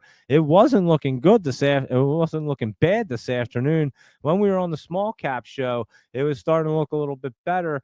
And again, it's just kind of a little bit of pullback there. Nothing too crazy. And let me look at the futures and just see how far they're down. Let me take a quick look and just see on the Yahoo Finance app because that's the only one that I really know. It gives me a good look at the futures. But yeah, they are definitely down. The S&P is down 0.13%. The Dow is down 0.09%. And then the NASDAQ's down 0.19%. So they are definitely down right now. That is for sure. And let's take a look and see what our Mag 7 are doing. And what they look like for tomorrow is Apple's kind of pulling back and in one of them spots where it could pull itself up. But it looks like it does want to pull back, but maybe not so much because that looked like it bottomed out. It has that look like it can go either way. And maybe we're going to see some news or something tomorrow. I don't know what the heck's going on tomorrow, but let's just look at the rest of these because Amazon or Apple has that weird look. Amazon could just stick around right there. Let me take a better look here. Was dipping down, definitely setting up to be bullish. I would say it's got a few weeks, like a week or two. Google ran up to its all-time highs today and isn't looking bad to try to get into the top there and run. DXYZ holds shares of SpaceX, and they're privately held, so you obviously can't get into SpaceX, but that's the one way you can is with DXYZ. So thank you, Laptop Travel. I couldn't really remember what it was. I just knew they had some kind of shares on some company that you couldn't buy. And I thought it was one of Elon's, but it is SpaceX right there and Google running up. Meta right here pulling back a little bit, but still looking pretty good. Just watch. It might pull back to that 50 right there. And again, we'll have to see how the market looks tomorrow. It is down. Like I said, the futures are down. Microsoft was pulling back as we thought. Still has some time to set up. I don't think they're going to be crashing down, but it is a little bit of healthy pullback. And NVIDIA, and they all could be just waiting for Wednesday, as a matter of fact, because NVIDIA reports its earnings, and it should be in the after hours, I believe. And there you go. You can see NVIDIA is coming up, and it's not looking bad. We'll take a better look at it tomorrow, that's for sure, and see what it wants to do if we can get a better idea. But it's sitting in a pretty good spot, and if it can jump up a little tomorrow, it should look pretty good. And then maybe it can get over. It has that resistance right there at 185. I'm telling you, it's an odd one right there. It could go either way right now, and we'll be keeping an eye on the video. It has beat in the past to always sell off. It's so weird, Michael Anthony. That's why I don't trade the earnings.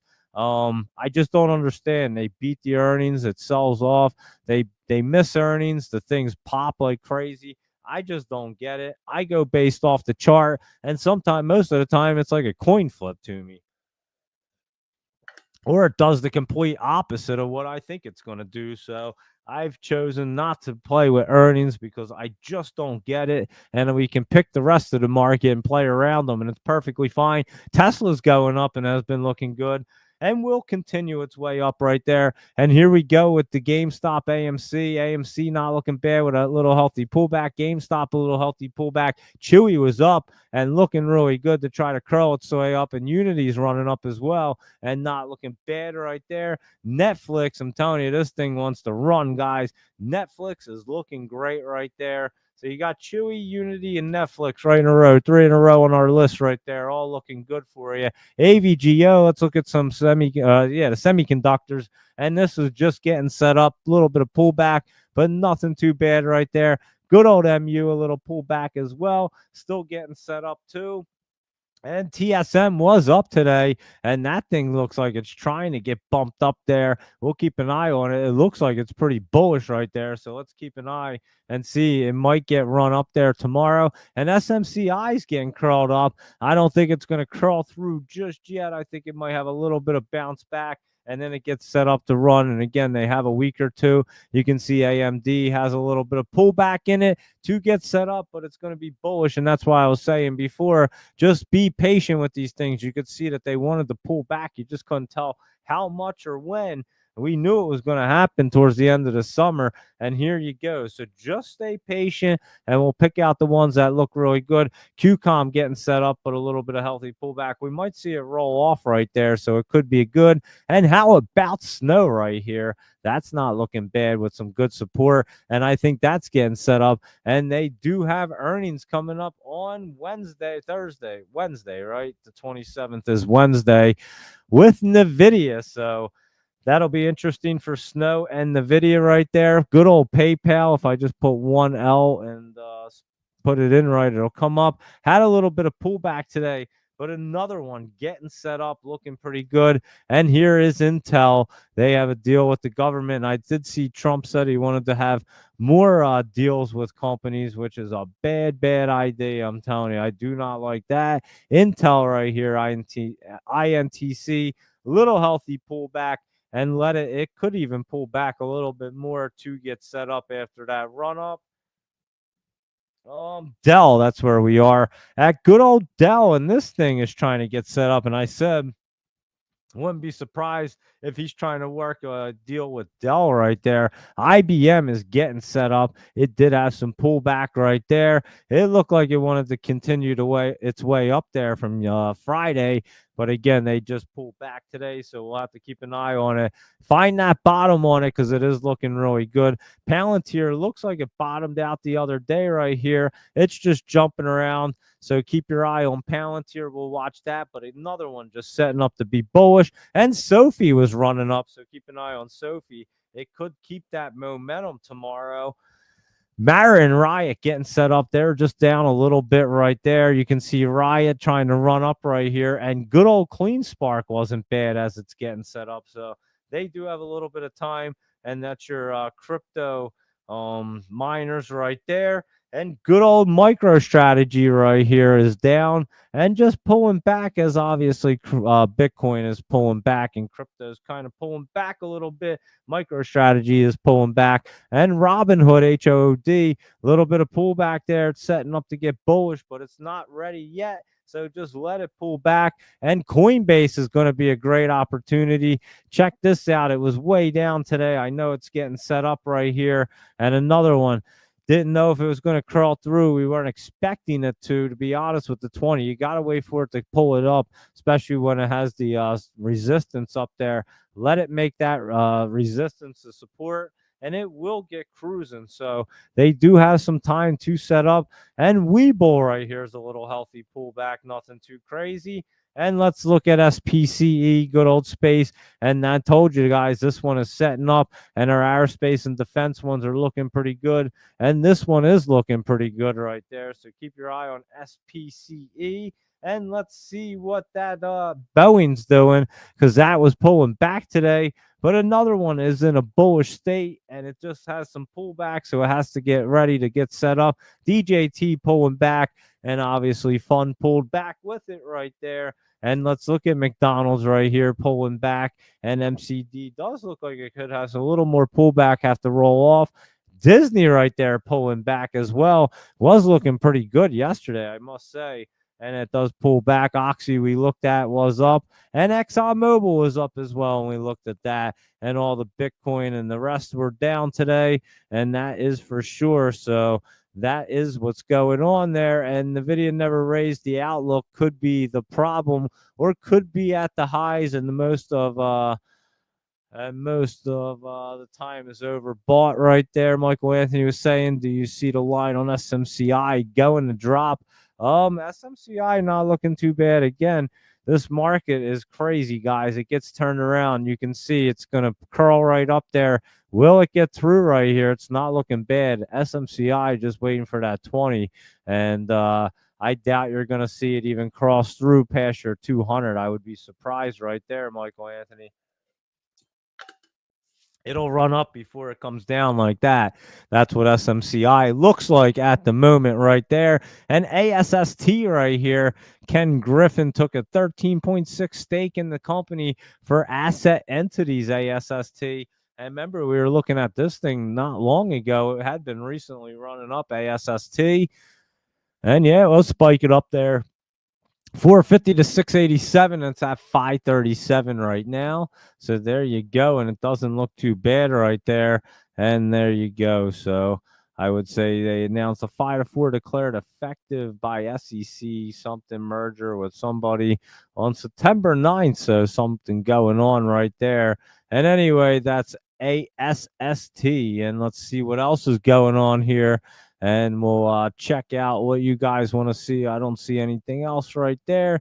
Let me see if everything over here is we looked at. Let me take a look.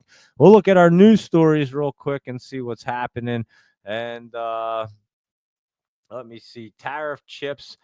Trump vows substantial new tariffs, chip restrictions on countries with digital taxes. So he said, I know he had a did he do a thing today? Thing at the White House? I forget if it was today. Yeah, it had to have been. Today was Monday. Trump vows to impose substantial new tariffs and restrict U.S. chip exports for countries that do not remove digital taxes. Trump has long sought to pressure trade partners to drop the taxes, which affect U.S. tech giants like Meta, Alphabet, and Amazon. And critics say the taxes are discriminatory, but proponents say they address foreign corporate behemoths that pay little or no taxes to countries in which they operate. So there you go. Interesting there. Luis Rodriguez. And let's see what else is going on. OPAD, that one had been running up there. I know you were mentioning that one, OPAD right there, and that one did run up. You can see that. And here we go. Let's see what else is happening here. The dollar drops. Yeah, dollar drops as Trump says he's firing Fed's cook right there. And the Dow, S&P 500, NASDAQ futures fall as Trump ousts Fed governor. And the stock market news. Dow falls. Trump says he wants more stakes in companies. I knew I read that somewhere, so it was right there. That's not good. And U.S. dollar treasury slide on latest Trump attack on Fed. Trump says he fired Governor Lisa Cook and moved to control U.S. Central Bank Board right there. And that is crazy. So that is the news that we're looking at. And let's see what's active and rolling around right now. Besides Open Door, IXHL, and OSRH, I know we were talking about that this morning. And that EPIX is dipping hard there. OPAD right there. NEO looks like it's going to be trying to pull back some. And we looked at Tilray, and the cannabis ones are looking pretty good right there. And Sophie's looking pretty good as well. And let's see what else is going on. Mara's just setting up, not ready just yet. And let's see, that Rich Tech Robotics is looking really good. I do like that. Snapchat trying to get set up. Have to write that one down right there. Snap looking pretty good. Let me take a better look at Snapchat. That could be a good opportunity in the makings right here. And that is just trying to get curled up. Watch for any pullback on Snap right there, and it will snap up. BMNR, a little bit of pullback as crypto is. SoundHound getting set up, and BBAI.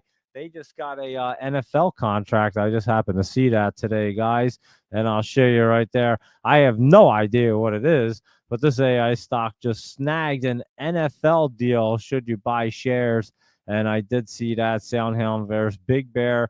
Which AI stock has more upside? Big Bear not looking bad right there. Here's SoundHound, and that one looks really good too. I'd say SoundHound looks like it has a little more upside at the moment. Big Bear has it NFL contract of some sort. Not sure exactly what they did. There's your plug right there. Not looking bad. ONDS was running up there, and that's one we had talked about before, and Rivian not looking too bad. Ford was running up as well, and this DNN is trying to get set up, and TerraWolf a little bit of pullback there. So that is what they're looking like. There wasn't a whole lot over here. I'm not going to lie. That CAPS, we talked about it recently, and that EPIX and that OSRH, but nothing really too crazy right here. Maybe your INHD runs a little bit more tomorrow morning. You keep an eye on that. Laptop travel and the 4 a.m. Warriors right there. And let's see what else is going on. Like I said, nothing too crazy. We looked at this Molex Science MLEC, and it has been pulling back. So we're just watching that dip down a little bit. And that's all we see right there. And let me take a look and see if there's anything trending over here. Give me 1 second to hop on and see. And then we'll call it a night. I think we got to everything. Let me take a look and see what else is going on right here. ASST is not satellites. That is ASTS, of course. And I'm not sure who was talking about that, but yeah, ASTS is AST Space Mobile right there. That's looking pretty good to run up, as a matter of fact, guys. Did I mention this today to Ben, because they were all over this and it was looking good. I forget if it was this or something else. I totally forget. But ASST is a different one, and it's asset entities, and we had looked at it a lot recently, and it had been running up there. So there you go with that. And let me see. Oh yeah, I forgot what I was doing there. The SPY, a bunch of different crypto, and the bonds right here, TLT, is that looks like it's kind of setting up but pulling back at the same time at the moment. And let's see, what's HCWB? I don't know what that is right here. Let me see, HCWB. And that thing's looking pretty decent. It has run up quite a bit today, so we'd have to look at it tomorrow. Air was a good one in our Discord. I know we nailed that one today. AEHR. And I know Ben posted that this morning. That was a beauty running up there. How about Circle? What's that doing? CRCL. I think someone had posted it, and it's way down. That one is dipping down at the moment. So keep an eye on that for some dippage, and we'll look and see when that wants to get set back up. And here you go with that PDD. We looked at it last night, and I was saying I wasn't so sure it was going to dip down. It ran pretty good this morning, Michael Anthony. So I know you had said it was going to pull back there. It had some really good run up early, 125 to 133 there. So there you go. And a massive list for the overnight watch list posted moments ago for the Discord. So there you go with that. And let's see what else. I think we got everything right there. Luis Rodriguez and Deep Soul Diving and Doge Mama 9. And of course, Laptop Travel, Michael Anthony hanging out. Deleted, wanted to take a look at OP. It reverse split today. So let's take a look at that. Deleted, almost skipped right over you because your name's deleted. But anyway, let's take a look. It did reverse split right there. Today, 1 for 25. And I would say definitely keep an eye on this OP right there, Ocean Pal. I know we had talked about it recently and not looking bad. I almost skipped these couple too. ZBAI, ZB. I didn't even see these ones. Hold on. Let me take a look. OPI and LNKS. Let's see. I almost skipped a bunch of them here, guys. I don't even know how I missed all them. OPI right here, Office Properties Income Trust. That is appearing to set up, but not ready just yet. LNKS right here. Let's see what Lynx is doing. Linkers Industries. That actually looks pretty good and curling up. Take a look at that one. That's not looking bad. Looks like it came down a little in the after hours. Let's take a better look at LNKS right here. Hold on. LNKS. There we go. And that did spike up. We'd have to look at that tomorrow after it spiked up to that 71. That's what I couldn't really tell. So it did pull back there and it did spike up quite a bit. So I'd have to look at that one. LNKS. ZBAO could be a sleeper that runs. Let's take a look at that one. Isn't that a China one right here? Pretty sure, yeah. ZBAO, that is a China technology. There's Zebo technology and insurance broker. And that does look really good to curl up right there, ZBAO. I'd say you're absolutely right on that. Whoever posted that, Chris, that does look good. We did just look at that OP, and let's take a look and see what Mask is doing right here. MASK, 3E Network Technology Group. Not familiar with it. It is a big pullback right there. It says it's trying to run up a little bit in the after hours for MASK. And let's see, I don't know if it's exactly ready. I'd have to look at that tomorrow to see if it really is ready to roll up there, not showing me anything exactly. And IOTR is at IO3, and I know we had looked at this plenty of times, and that looks like it could be dipping down a little bit more right there for IOTR. And let's see, INHD CFS. Yeah, how did I miss all these? I don't know if I just scrolled right through them, but I have no idea. INHD, that is Inno Holdings right here. Wow, that one might have some good momentum tomorrow morning. It looks like it might have been pulling back in the after hours, but nothing crazy. 127 to 624. It's at 431. I would definitely keep an eye on that in the morning there. CFS looking pretty good.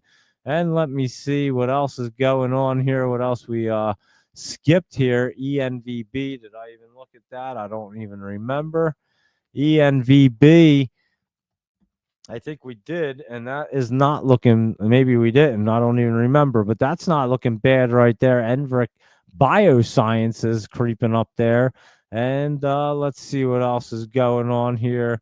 Let me see. I think we did get to a bunch of everything else. I think I just skipped over everything somehow. Not sure how I did that, but let me see what else is here. And boom, I think we did get to all that, and we're talking all that. PDD report earning to pop sell off all day. Yeah, well, we just look for them pops, Michael Anthony. You know that. That's all we care about. And don't delete me, he said. Deleted. That's funny. And I almost skipped over you. An SNT report after the close. So who is SNT?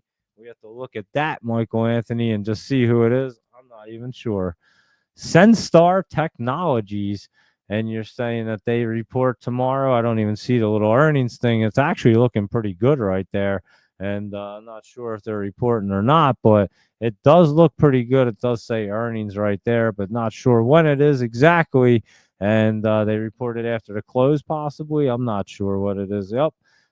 There's the Q2 earnings right there, and SMT is not looking bad. So there you go. Not familiar with that one really. But it did jump up a little bit, and we can keep an eye on that. And there you go, everybody. I'd say that's a pretty fun market review on a Monday night during the summer here, the last week of summer, August 25th. So all information presented here is for educational and informational purposes only, not intended as financial advice. So always do your due diligence right there and filtrate, trying to sneak in at the end right there, AREC, and let's see what it's doing. And that thing did jump up some more. They did look good. Your coking coals all looked pretty good right there. That was up 315, and that was up as well, AREC. HCC is up, and METC, and SXC was down a little bit, but not looking bad for the Sun Coke. So, like we were talking about, them coking coals not looking bad. And what is it going to do tomorrow for you there, Filtrate? Could still run up there, it looks like. And it looks pretty decent, I must say. So there you go with that one. Filtrate. So yeah, and today after the close was SNT close report. And so there you are, everybody. Michael Anthony, Filtrate deleted, and Laptop Travel, and everybody else, Luis Rodriguez and Chris at Bait, Deep Soul Diving, Doge Mama 9, and so many others tuning in. I greatly appreciate it. I think we got to everything that we were going to look at anyway. And you guys know we'll be back at 7 a.m. to see what this market's doing. Futures are a little red right now, and I think we're going to be riding into Wednesday to see what NVDA is doing. So that's going to be kind of important right there, to be honest with you. So you have a great night, Filtrate. And Mario's been hanging out. Mario Zunfig. And thank you for tuning in and reposting the stream. Greatly appreciate that. So be sure to follow along on YouTube, X, and Instagram, all that good stuff, and like it and all that good jazz. And there you go. I would say that's a really good market review.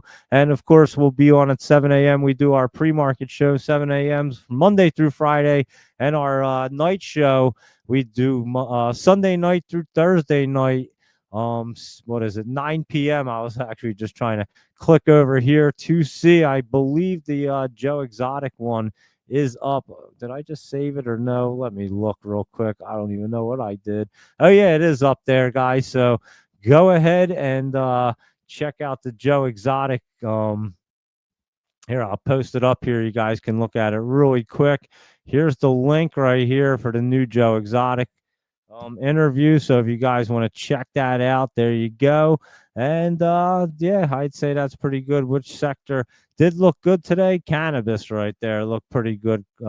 Michael Anthony and Chris and everybody else. So there you go, everybody. Check out that Joe Exotic interview that we did tonight. There you go. I just posted it. You guys can take a listen to that interesting one. And if you didn't listen to the last one before that one, I'm telling you got to listen to that one. It's absolutely insane. But this one, he's talking about the White House contacting him and everything else. So hopefully he will get a pardon soon. And there you go, everybody, until 7 a.m. tomorrow morning. I would say that's a good market review. Be sure to follow along. Check out Laptop Travel and, of course, his newsletter. And in our Discord, he has the 4 a.m. Warrior page. And I mean, it's unbelievable in that page, guys. So you got to be involved in that because it's going to be wild. And obviously, if you're just waiting a week or so, perfectly fine as summer wraps up. And, you know it's going to get really, really crazy in the next couple weeks. I promise you. So there you go, everybody. Thank you, Deep Soul Diving, for hanging out. We'll see you guys at 7 a.m. and see how the market's going to react to Trump firing Fed Governor Lisa Cook. It's the first time in history. So he didn't fire Powell. He goes and fires her. Go figure. And that'll throw things for a loop right there. So we'll have to see how it's going to react and what's going on. And obviously our crypto is pulling back right there, as you can see. So that is what the market looks like this evening. Until tomorrow morning, I'll keep you guys posted. Check out Laptop Travel on our Discord at 4 a.m. And I will see you guys at 7. So have a good night, everybody, and see you guys in the morning.